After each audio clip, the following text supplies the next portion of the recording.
Today's video is all about the lessons that I learned from reading the book Margin of Safety. Now, if you haven't heard, it's an incredibly hard book to get a hold of. And what we're going to do, we're going to transfer the knowledge from that book to Pokemon card investing. Now, that book, like I was saying, is really hard to get a hold of. I just looked up a price on online, and it was $3,700 or 48 grand for a signed copy. It's been out of print for about 10 years. Seth Klarman is the author. He has a net worth of over $1 billion US. His whole focus is on value investing. So at its very core, in case you didn't know, value investing is where something seems to be trading less than its, I suppose, perceived or tangible value. And the whole idea behind someone that's value investing is that it's a great way to minimize risk and make money. So I suppose the whole plan is to increase returns and limit the downside risk. That's the whole plan behind value investing. And you could argue someone like Warren Buffett is perhaps the master at value investing. But back on the margin of safety and how it transfers to Pokemon investing, I think I've sort of figured out five takeaways maybe from reading the book. I was lucky in that someone at work, one of our owners, had a copy. He's had that copy for about 20 years and shared it. It's a very rare book, like I was saying, out of print for 10 years. So I don't know why they didn't bring out a second print run, but anyway, I don't know. Maybe he's got enough money. Maybe he doesn't need to print more and sell more and get more revenue off them. But anyway, first takeaway. Before we get into that, actually, I just wanted to say, of course, thanks again, everyone that's been watching. Like I was saying in the previous video, I feel the channel's starting to build a little bit of momentum in the right direction, which is fantastic. So thanks everyone that comments, likes, shares it around to their friends. Hopefully it's moving in the right direction. If you haven't, please click subscribe. I'd love for you to join and be part of the community. So jump on board. Anyway, first point. So what can we apply to Pokemon investing from this book? I suppose the first point from my eyes is returns must always be examined in the context of risk. So I'll just repeat that. Returns must always be examined in the context of risk. And I suppose the book is all about how to think about investing and understanding why value investing works. Like, that is the whole plan behind the book. So returns must always be examined in the context of risk. And here's the best example I could think of when it comes to Pokemon investing, right? So let's think modern versus vintage for a second, okay? Let's think modern. What's a half-decent, okay modern set that seems to have decent hits and fundamentals behind it and some half-good chase cards and a lot of depth in chase? And you could probably argue the best of the bunch so far in Scarlet and Violet's probably, other than 151, I'm talking main set here, Paldea Evolved, okay? Paldea Evolved has a booster box price of $96. Now, when it comes to returns versus risk, there's not a great deal of risk on investing $96 into a Paldea Evolved booster box. The odds of that going lower, very small. So the one thing that could be weighing on your mind is, well, what if it gets reprinted? Okay, well, what? It might drop to $90 a booster box or $88 a booster box.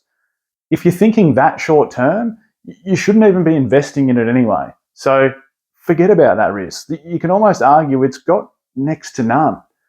What? It might drop 10%, like I said, if it gets reprinted. Okay, big deal. It'll recover in 12 months and be back to $96, and then from there on in, hopefully it'll start upticking more.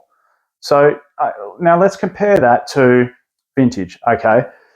Let's just pick a random EX, and I seem to always pick this set just because I love it, but let's look at EX Team Rocket returns, right? First of all, you've got to snag yourself a booster box, and that is going to cost you a fair bit of money. Exactly how much is the $1 million question.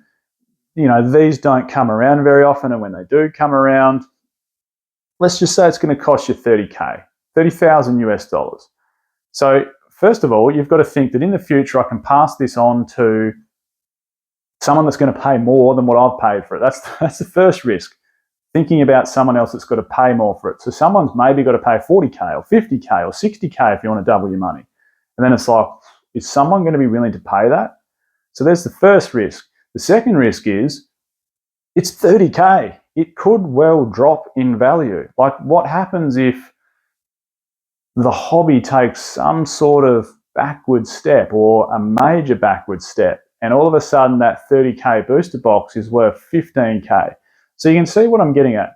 There's less risk in buying a Paldea Evolve booster box versus an EX Team Rocket booster box at 30 grand. Now, I just want to make one thing straight when it comes to value investing, right? Value investing is almost the opposite to speculative investing. And you could probably argue on the whole that Pokemon cards is a speculative investment at best. Like, it's not a recognized investment vehicle. It's not going to give you cash flow or returns like investing into a business or investing into real estate and getting dividends or return due to landlords paying you rent. Due to tenants paying you rent as a landlord. So, like, at the very least, it's speculative at best. So keep that in mind. I'm not here suggesting you should park 50% of your capital into Pokemon cards. Don't forget, it's a hobby. It's fun. Let's just enjoy it. If you got 5% of your worth to play around with and have some fun with Pokemon cards, that's sort of where it sits for me. And it's great fun. It's an awesome hobby. And if we get some returns on that 5%, 10% absolute max, then hey, great. Anyway, next one. The second thing I could take away from it, they talk about Wall Street misbehavior, right? And one of the main things, or there's two sort of main things in that point, is short-term focused and driving purchasing decisions with stocks on the volume of activity that's happening. And the best example I could think of with this is something like Evo Skies. Now, Evo, don't get me wrong, Evo Skies is a fantastic set. And it's only going to get dearer. The box price is only going to go up in price. But we would have noticed that over the last probably 6 months, that box price has stayed pretty still. So what could have happened, right, is we had this volume of activity, so to speak, as in more people jump on it and then people go, geez, it's getting dearer. So more people buy it because they want to cash in on this train that's moving upwards. And then more people buy it, and then we get this snowball effect until eventually, like, the market will go, hold on, like, this is maybe a bit overpriced for what it is. Like, we can open a whole box of this and pull next to nothing. We can get $40 of hits out of a $430 box. So that's almost the opposite of value investing. Value investing is realizing, obviously, that something's maybe worth more than what it's trading at. Whereas what I'm getting at is Evolving Skies overpriced for what it is at the moment for a 2-year-old set? Not saying it is, I'm just posing the question. So that's probably the example I wanted to use when it comes to misbehavior, that short-term focus and stressing about whether something's going to make gains in 12 months' time or 2 years' time, and hopping on this volume of activity trend. Same thing we could say about a lot of waifu cards that rise and rise and rise. And if you hop on when it's 9/10 of its way to the top, could have missed the boat. You're not really focusing on value investing then. The third thing that come to me when I was reading this book is emotions affecting fundamentals. And there was two sort of emotions, I suppose, really mentioned, and that was greed and fear. And I suppose we can see that quite regularly in this hobby. You've got to remember that, like, it's not just this linear projection. It's not straight, it's not straight up, it's certainly not, well, let's hope it's not straight down, but there's peaks and troughs and valleys, whatever you want to call them. We've all heard those words before.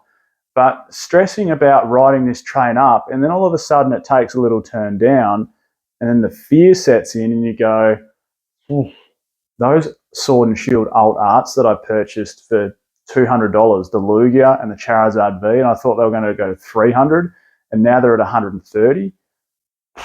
Do I sell them and cut my losses now? Yep, let's sell them. Let's jump on eBay, bang, sold. So we let our emotions affect the fundamentals, because the fundamentals, and I'm going to talk about Alt Art Charizard in the fourth point, but the fundamentals of those cards is there ever going to be the word alt art again? So we got one Charizard and we got one Lugia in main sets as alt arts. We got one Gold Star Charizard. Look at it. The fundamentals of that, yes, the population's huge, the PSA population compared to gold stars, you can't really compare in that regard, but they're still just one of them. So don't let your emotions affect the fundamentals. I suppose the plan is that whole greed and fear, focusing on short term and getting scared and cutting your losses. That's the easiest way to lose money on the share, whether it's share market or Pokemon cards.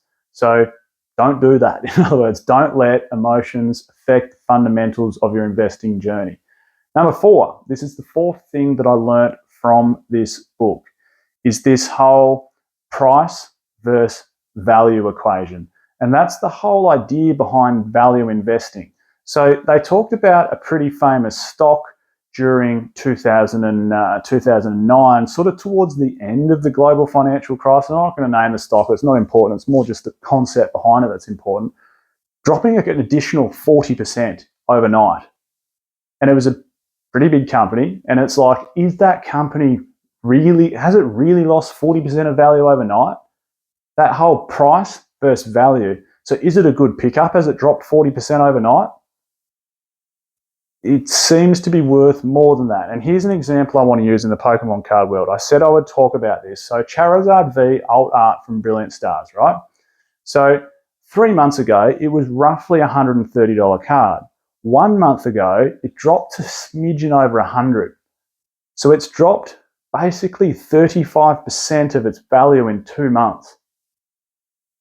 Does that feel like the same sort of example? Like, it's the only alt art main set Charizard, and it's damn nice to look at. Yes, it's got a high PSA population. Yes, it was printed heavily. Yes, there's still probably heaps of them stored away in Brilliant Stars Elite Trainer boxes and Brilliant Stars booster boxes, but surely it's got the fundamentals that its value is worth more than its price. And as we can see in the last month, it's taken a little bit of a turnaround finally. It's starting to uptick again from its low of sort of $100 back up to what's it sitting at now, 108 or 110 or somewhere around there. So it's gained another 10% in the last month because of that whole price versus value. And the fifth thing that really got me when I was reading this book is the greatest challenge of any value investor is time. Okay, and what comes into that I suppose equation of time is patience and discipline. The whole idea, and I've said this heaps of times on this channel, you shouldn't expect to be making returns in 12 months. That whole black swan event from 2020 where sets 2x'd or 3x'd in a 12, 18-month period, I just think that's gone. Yes, we might get lucky on the odd set and that'll happen again, but for the most part, that is gone. Don't expect it anymore. So patience and discipline are your friend. You shouldn't be doing this as a hobby with a small amount of your disposable income and investment potential as an individual unless you have patience and discipline, unless you're willing to wait it out. 3 years, 5 years, 10 years. Ask yourself, right, all of these booster boxes that we've got sitting here, every single Sword and Shield set, every single Scarlet and Violet set, every single late Sun and Moon set, what is, if someone said to you, right, I'm holding a knife to your back, and you've got to answer this, what is a Cosmic Eclipse booster box going to be worth in 10 years? You go, well, current market price here in Australia, I think, is about $1,400. Oh, maybe it's more. I think it's about 1,000 US actually. Let's say it's 1,000 US. Well, let's just talk round numbers, which is about 1,600 Australian. It's thereabouts anyway. 1,500 Australian, I think, 1,000 US, 900 US. So that's the price now. Someone has a knife to your back and says, what will that be worth in 10 years' time? Honestly, are you going to say 1,000 US? No. You're probably going to have to spend, and like this is just speculative, of course, you're probably going to have to spend $4,000 to get yourself a Cosmic Eclipse booster box in 10 years' time. Every 2.5 years, that could well double in value. Another one, DJ Khaled, another one. Chilling Reign. What are they? 150 US a booster box, 160 US a booster box? In 10 years' time, what are you going to have to pay if you want to buy yourself a Chilling Reign booster box? 150. Surely surely it's going to be somewhere around 1,000 or 1,500 US. Surely. Again, speculation, but it could well 5x its money in the next 10 years. Point number 5, the greatest challenge: have the patience, have the discipline, which clearly ties into point number 3, which was about not letting emotions affect the fundamentals. So if your fundamental game plan is to hold for the right period of time and pick up solid products based on print run cycles and buying at the low, then things should be pretty fine for you. Anyway, please leave some comments down below. I'd love to hear your thoughts around this book. If you've read it, also please let me know. I'd love to hear about it if you've read it. If you can get your hands on it, go ahead, read it. It's a really good read. This is Michael. I'm Pokey Oz. Thanks for watching.